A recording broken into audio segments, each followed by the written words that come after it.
This is actually the first time I'm making a Q&A video like this, and a couple of days ago I posted on YouTube and Instagram stories announcing that I'll be doing one of these, and you guys have responded pretty well. I haven't really expected that much questions, and I think we have a total of 100 million questions that I'm not going to be going through all of them. And for the sake of this video, I'm going to be combining some of the similar questions. Still, this video I think is probably going to be a longer video, and I hope you will enjoy watching it. So without further ado, let's kick things off. All right, question. Your content is what I define as a complete package. It has everything from cinematic camera work, storytelling, color grading, SFX, and VFX, and of course, business side of things like sales, marketing, and pitching. How long did it take for you to learn each of these, and how did you learn them as a non-traditional filmmaker? What was your learning route? Man, what a loaded question. I feel like I'm gonna be going through my entire life right now. Yeah, so I started making little videos for Instagram, little 15-second videos for Instagram back in 2014 or 2015. This was just when Instagram has launched their videos feature. This was all in Shanghai, China. I used to study marketing there, and I lived there for a little while. Then a friend of mine who used to work in the fashion industry asked me to make a video for their company. My first job was actually to make this little video, like a documentary video following these influencers visiting Shanghai Fashion Week. I got paid around $500 or so. For me back then, it was pretty good money, and I thought to myself, I could be doing this for a living. I could be doing this for the rest of my life. I think I made that film. The company really liked it, and they hired me for the rest of the year. And I was doing a lot of lookbooks and all sorts of fashion little films. And obviously back then I didn't know what I know now, and I didn't know how to collaborate with people. So I used to do everything by myself, and that's a good thing because I had to really pick up all of these skills pretty quickly. While working for that company, I really quickly learned how to work with sound, how to work with different lighting scenarios, with different cameras, with different editing software. But I had very little clue about other positions like first AD. I didn't know that you could hire a producer or a DP or an editor. I guess that's the reason why I did everything by myself. I quickly turned myself into a micro production without really realizing that at the moment. I was always posting everything that I did for that company on my Instagram and WeChat. WeChat is basically a Chinese equivalent of Facebook, I think. As I was posting these little videos, a lot of the small little brands and small companies reached out to me asking to produce something similar for their companies. And so it was all word of mouth from there. But I still didn't know how to collaborate with a team, and I didn't have a team really. It was only when I started attending these filmmaker events in Shanghai when I realized that there are producers, there are productions, and there are directors. There are different jobs that are responsible for different things. So I quickly realized that these are the people that I need to make that next leap to kind of level up. And also it's funny to realize right now, but back then I saw that as kind of a status symbol. Like if you're seeing a film and it's got a ton of names in the credits, it's like, it's sort of like a validation for a film, that it's a proper film made by a proper production with a ton of people involved, which I absolutely don't believe right now. I don't think that that's even important, honestly. It was at that moment I started noticing that I kind of like directing more than any other job within production. And even though I liked editing for other people and editing for myself as well, I knew that going forward I need to focus on making myself a better director. So as I was meeting new people, I always used to tell them that I'm a director. I was basically faking it until I would make it. As a consequence, as my network started expanding, more and more producers started hiring me as a director for like smaller little commercials. This was all happening very quickly, and I always had this imposter syndrome, and I always thought that I was faking it, and I didn't understand a lot of the things that directors need to in order to like actually direct on set. but I also didn't want to do anything else except for directing. So that was a weird battle within me.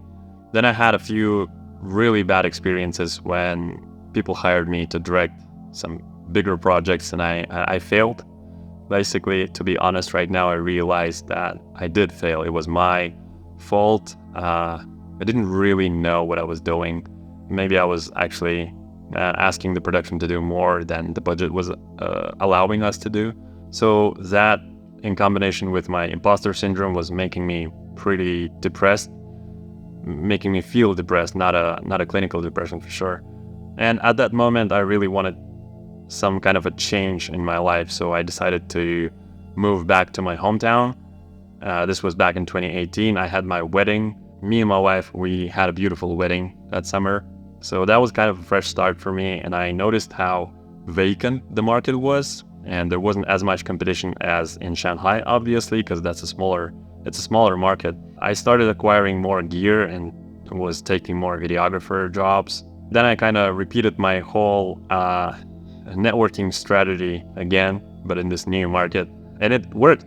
And in the meantime, me and my cinematographer friend Dastan, who I still work with, we shot a couple of car spec commercials. And of course, we promoted the hell out of it on Instagram, and local producers started hiring me for smaller commercials again. And because there was so little competition, so few directors out here, back then, it was really easy to win jobs. So it's not like today. It was really easy back then.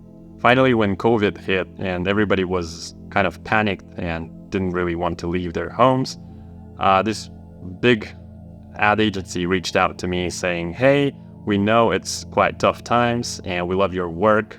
And because nobody else is available, could you please direct this ad campaign for us? And here's our budget." It was, I don't remember exactly, but I think it was either $15,000 or $20,000.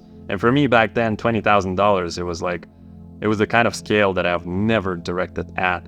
And so, yeah, that was my first real commercial that I directed. It was a great success. On social media, everybody was talking about it, and I think it generated a lot of attention, a lot of views. So since that one, it was much easier for me to break into the industry and start working with bigger brand names like Coca-Cola, Samsung, Toyota, BMW, and all of that. So I guess coming back to your question, I am doing this since 2015, and I'm actually only properly doing this as a commercial director since 2020, and it's been a ride.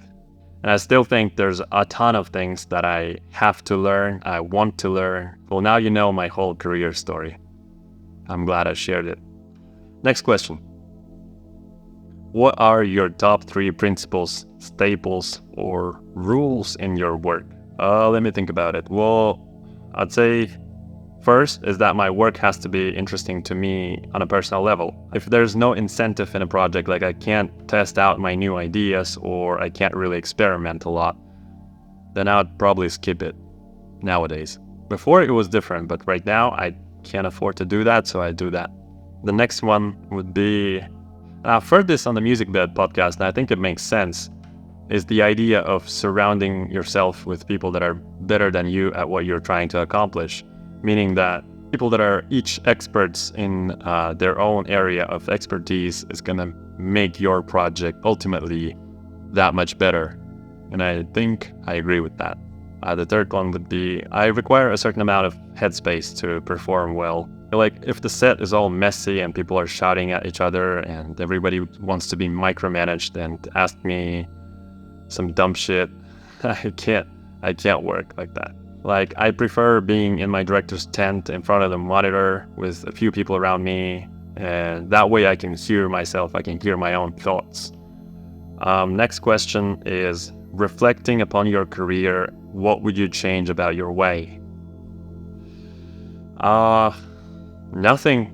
I don't think I would change anything really at this point, because I know that everything I've done, it has led me to where I am today. And I'm pretty happy about where I am. So yeah, I wouldn't change anything. Let's see. How do you quote a price for your service? How do I quote? I used to quote prices in the past when I was, like I mentioned, I was a one-man band production, micro production. That was back in the day. I used to base it off of the amount of hours that are required for me to perform a certain task. So for example, if I know that it's like a 2-day shoot and then I have to edit for, 20 hours, I would add that. I would add the amount of hours that I need to do the sound design, the color grading, and all of that. But now, as I've become a director, everything is much easier because I know my day rate. My day rate is fixed at $3,500 per a shoot day in this region, and that never changes. Like I let know producers that this is my day rate. Everything else, all the other expenses associated with the production, I have very little clue about, because that's a producer's job to make an estimate or calculate budget. I don't do that anymore. Like, I know my day rate and that's it. All right, next. Is it true that the best way to learn filmmaking is by making films? I am 16 and I want a short film. And I ask myself this question, but I don't know if it's true or not. Yeah, it's true. It's like bench pressing at a gym. You could read like a ton of books on how to bench press at a gym, but if you don't do that, you won't know how it's done. And also your first film is probably gonna suck. And that's why I guess most of the people start with short films, because those are a little easier to manage, although not necessarily, but yeah, for the most part, they're easier to pull off. And most likely your second and third and fourth films are also gonna suck, and that's all right. So if you repeat that enough times, over time you will notice how it slowly becomes better, because you pick up more knowledge and you pick up more experience by doing it. So yeah, definitely go make a film and see what you can learn. All right, let's see what's next. Best way to get signed by an agency or a production company as a director.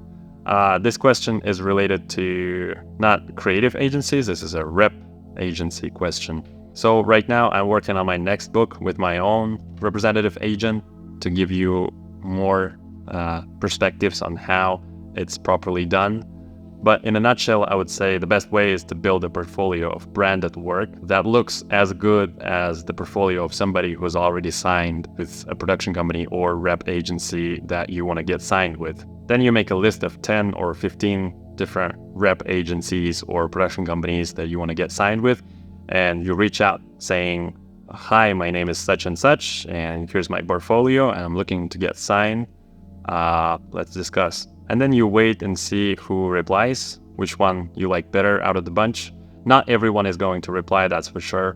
And I would definitely suggest not signing a contract right away, and instead making a trial period for a couple of months and see whether you guys like each other or not. And usually each agent or agency, they have their own unique ways of managing their talent. So it definitely requires time to get used to. Like me, I first signed with an agent in 2019, and I never managed to book a single job with them. When I knew it was getting weird, I decided to sign off. So I think it's all right. Signing with an agent doesn't mean that you'll have to be with them forever, although it's good to build relationships that last long, for sure. Right, next question. What success of yours can you attribute to networking? First, just to clarify things, I don't consider myself crazy successful yet or whatever, but every meaningful project that I've done so far, I have done with other people. So if I didn't know these people, I wouldn't be where I am today. Yeah, networking is actually very, very important. But for my introverted friends out there, I'm gonna say this. Networking doesn't necessarily have to be in person. Like, I've had many instances where I've networked through social media, through Instagram, and usually it's like you follow a person and then you leave a few fire comments and then leave a genuine DM introducing yourself and showing interest in that person's work. And maybe then if you see that there's chemistry between you, you could meet that person in real life, and that way it's a lot less awkward, I think. So yeah, do with that information as you will. The next question is, how do you generate new clients? Basically, when you become a commercial director, your clients aren't just brands and not even ad agencies most of the times. Your clients are production companies and producers, because essentially you are providing your directing services to these people who are putting together a commercial shoot for their clients. And their clients are actually ad agencies. And the ad agency's clients are brands. Therefore, if you want to generate clients being a director, I think it's important to target producers and know as many of them as you can. And that way you increase chances of getting hired potentially. Okay, non-filmmaking ways to recenter and refresh. I've actually thought about this for a long time, and now I have a lot.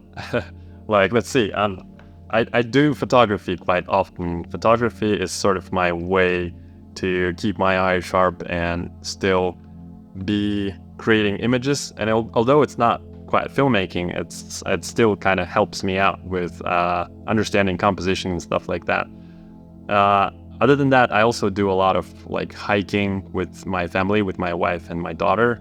Recently, I picked up cycling. Road cycling, I do that a lot. I might go for a 100-kilometer ride. But lately, I've been really enjoying steam saunas, and I do at least like 2 or 3 times a week. And I really love hot sauna, followed by a nice cold plunge. And lately, I've been listening to Andrew Huberman's podcast, and he talks about the temperature contrast and how it's so beneficial to your nervous system. And so I really recommend you try it out. Hot sauna, followed by an ice cold plunge. Those are the best for sure. How to foster creativity and produce content that is original. This is the question I've been struggling with for years. And then I read a book called Cracking Creativity. I don't remember exactly who the author was. I'll put this on the screen. And in that book, the author talks about different methods to use to force your brain to think more creatively. And one of the methods really stood out to me and seemed like a new idea that I haven't heard before. It's trying to mix ideas that don't usually go together. It's like when you're cooking a spicy ramen, for example, you would normally think of adding a chili pepper or some salt, and those are fine, those are quite normal. But then you think of adding a tablespoon of honey or something sweet, some sort of a fruit, and all of a sudden it becomes this new layered complex flavor that you haven't tried before that is interesting and creative. And yeah, I usually try to implement that into my own work all the time. I always try to think like, okay, what is the weirdest, most unexpected mix of ingredients for my next film, for example. Next question. What channel do you use to find crew members?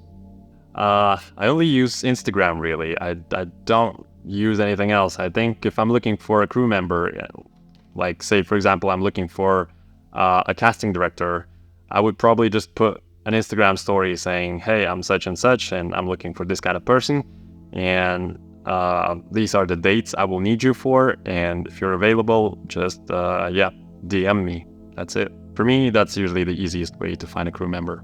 Next question. What software do you use to make storyboards? I made a separate video about storyboards and how I do it, but I usually use my iPad and Procreate. I think that's the best combo that works for me. I've heard people use AI and some AI platforms to make storyboards for them, but I haven't tried many of them. But the ones I've tried, I didn't really like the results. I don't think that that's presentable, but that was like half a year ago, I think. Maybe the technology has moved forward since then. Yeah, if you know any really, really good AI platforms to make storyboards, just let me know, because I'm still drawing my own storyboards myself. Next question. At what point in the process does your DP come on board? I typically connect with my DP as early as I can. It's usually when I just read the brief from an ad agency. I connect with the DP I want to work with, and we quickly go through the ideas and their vision of how they see the project coming along. And the good thing about this approach is the fact that you guys both know what you want to accomplish, and you will be a lot more realistic when writing your treatment. And for the producer, it's also going to be a lot easier to calculate their potential expenses, as the DP will already know the gear and equipment needed if I'm awarded the job. Next question is, do you get paid if you submit a treatment and the agency goes with another director?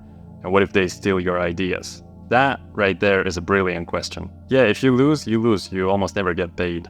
I know that's a harsh pill to swallow, and most of your time as a director is spent writing treatments and pitching and often losing. But then when you win a job, it kind of compensates for all of that hard work that you have done previously. Actually, I'm gonna put Jordan Brady's recent TikTok video that perfectly summarizes my stance on this topic. Filmmakers, I hate losing jobs. I hate losing in life. I do, however, force myself to find happiness for the filmmaker that won the job, right? I'm a commercial director. I did a treatment. I did a couple of great phone calls. I had a good pitch, and I lost the job to the incumbent director. Now, she or he or they will get to make their vision. They'll have a blast. And I actually imagine them at home going, yay, pizza and Slurpees tonight for everyone. I booked a job. I'm not going to sulk. I really want to feel that joy for that other director. And I'm happy that the industry rewards repeat business, of which I am the recipient of many times. So don't be a crybaby, okay? Buckle up, Cupcake. Go after the next one. Just be happy to be in the game. As for stealing ideas, yeah, it's unfair, but I honestly don't even get mad about it anymore. Because if you think about it, it's a very human thing to do. Agency people see all of these amazing treatments and they can't erase it from their memories. And they, of course, they want their video to be the best it can be. So when another director wins, whose idea or approach supposedly fits them better, they give them all these nice little details that they saw in other treatments, and that's okay, because I know that the other director won't be able to bring my ideas to life exactly the way I thought of them. But yeah, you get used to it, you write more treatments, you grow thicker skin, and yeah, you just pitch more and raise your chances. That's it. Alright, moving on to the Instagram questions. How did you first build your production team? I mean your DP, gaffer, editor, and everyone. And does it change? If it does, how does it really work? Do companies have any voice on that after you get the job? Different directors have different takes on this. Me personally, I have some people that I'm used to working with. Let's say if I'm shooting abroad or they are unavailable for any other reason, I'm easily willing to go with another crew member. I can easily go with another crew member that I have heard positive feedback about from other filmmakers, from other directors, or if the production company recommends working with that person. And yeah, sometimes a production can recommend their in-house team, and that's also okay for me. But I am super picky about two positions. One is my DP and the other one is my editor. I almost always go for the same few people because I know that so much of the work's quality depends on these key people that if I don't have them on set with me, I'm not gonna perform as well as I usually do. How to get started without knowing many people, how to stand out and have a regular activity in the world of creative video. Knowing what I know today, I would probably drop everything and would really focus on creating some spec commercials, like really solid spec commercials. I would then post that all over my social media channels and I would make sure that people see it. I would send that work to the producers and production companies, and I would let them know that I'm available for commercial work. And if I repeat this process enough times, I know for a fact that producers will start noticing my work and they will eventually reach out. I myself have seen a lot of directors launch their careers like this. And not just for amateur directors, I've seen some really seasoned directors do this as well. They use this method to update their reels and get the kinds of jobs they want to get. And even myself, I really want to make a spec spot, and I have a ton of ideas for spec commercials, and I'll probably make one later this year. The next question is, I know that every project needs its own reference, but could you tell more about your main references? How was your journey to build your directing style, and which references help you? In my opinion, reference is something you use to reference someone else's work when you are trying to make it clear for a client. But I think this question is more about influences and what influenced me in building my career.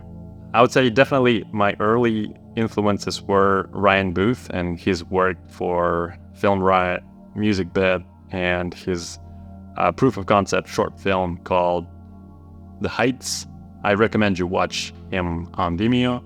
That definitely opened my eyes to what it means to become a director, not just be a director, but become a director in the industry. Through his Instagram Ask Me Anything sessions, I learned so much, the difficulties of building yourself up and becoming a commercial director. It definitely helped me to cope with my own problems, with my own perceptions of myself and the industry, and I guess overcome my own failures and made me feel less lonely for sure. Some other directors who really influenced me were Roman Gavras.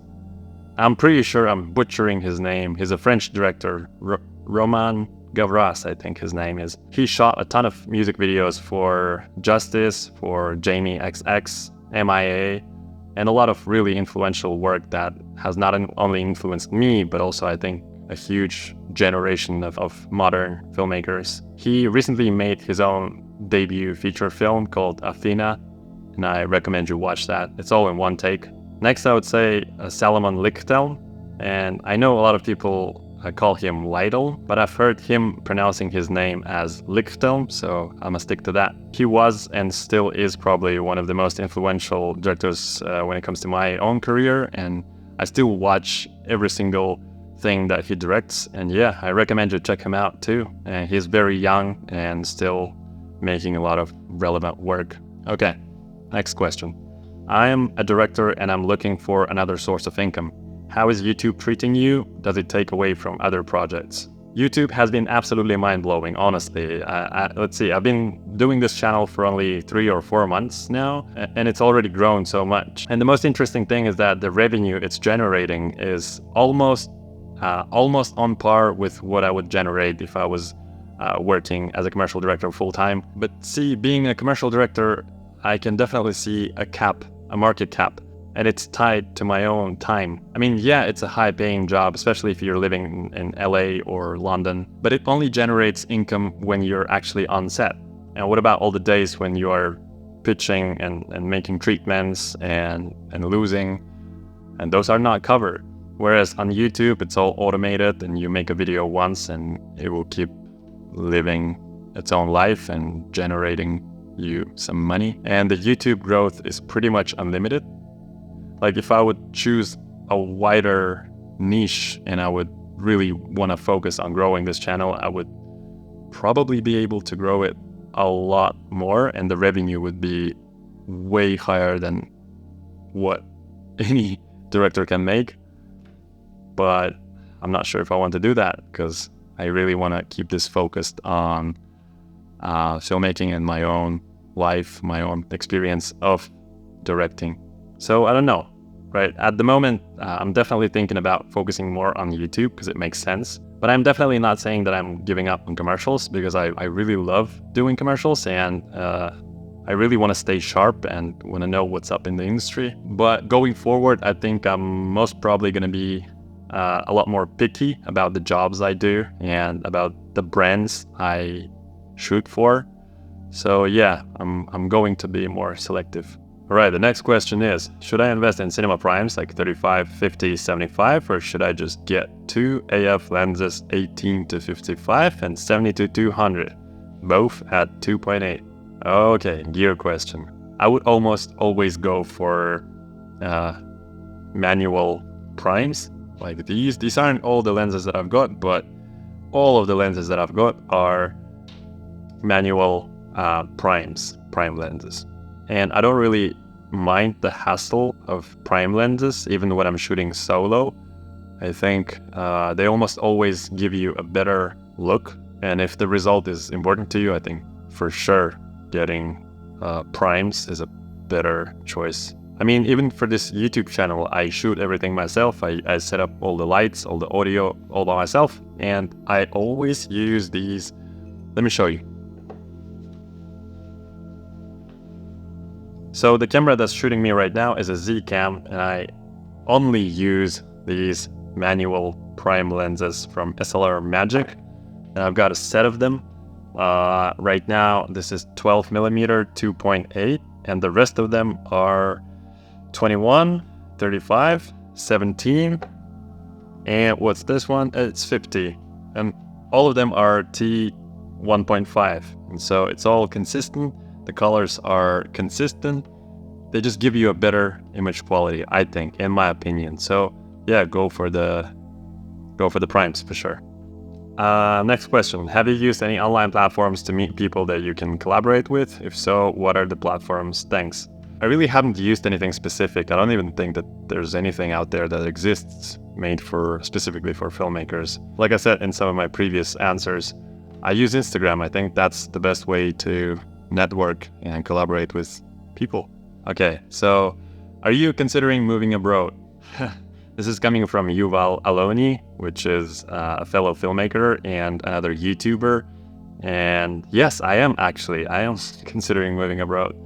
You see, the best part about growing a YouTube channel, and I'm sure you already know this, is that you can work from anywhere. Like with this channel, I already have ideas for the future videos that I could be potentially making anywhere geographically. Like I could be in Dubai or Seoul or Hong Kong or anywhere else in Europe or elsewhere. So my wife and I are planning to go to Bangkok this winter and see how we like the experience there. And if we really like it there, then yeah, it's possible that we will relocate there for an extended period of time. But besides that, I really want to start traveling more, as I haven't been traveling much since COVID. So hey, if anyone watching here is a producer and you are looking for a new director, then hit me up, let's connect. I'm always open to exploring new countries and new cultures. Next question. Who is the best looking red-headed filmmaking channel you follow? This is coming from a YouTube friend of mine, Scott Peters. So yeah, check out his channel. He also talks about directing and all the little tidbits and nuances. And he talks a lot about the challenges of being in the modern commercial directing.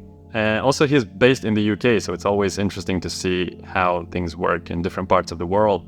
I've been following his channel since the very beginning, and he was actually one of the people who inspired me to start my own channel. He shares a lot of industry insider knowledge, so for anyone who wants to be a commercial director and who is interested in my channel, I think you will find his channel very, very entertaining and interesting as well. The next question is, what software do you use to make presentations for productions? Presentations for productions? You mean treatments, right? If that's what you mean, I have another video that I made about my treatment writing process, and normally I use Keynote. That's the default. And sometimes when I have to do some crazy transitions and include some GIFs and whatever, or I have to put a video inside my presentation, then yeah, I use Google Slides. But yeah, for the most part, I find Keynote to be the most convenient and the cleanest of them all. So Keynote is the way to go. And the last question is, where are you based out of? I am based out of Almaty, which, if you don't know anything about Almaty, it's a city in Kazakhstan. It used to be a capital of Kazakhstan. And if you don't know anything about Kazakhstan, Kazakhstan is basically a 9th biggest country in the world. It's landlocked. It's the biggest landlocked country. Our total population is only 18 million people.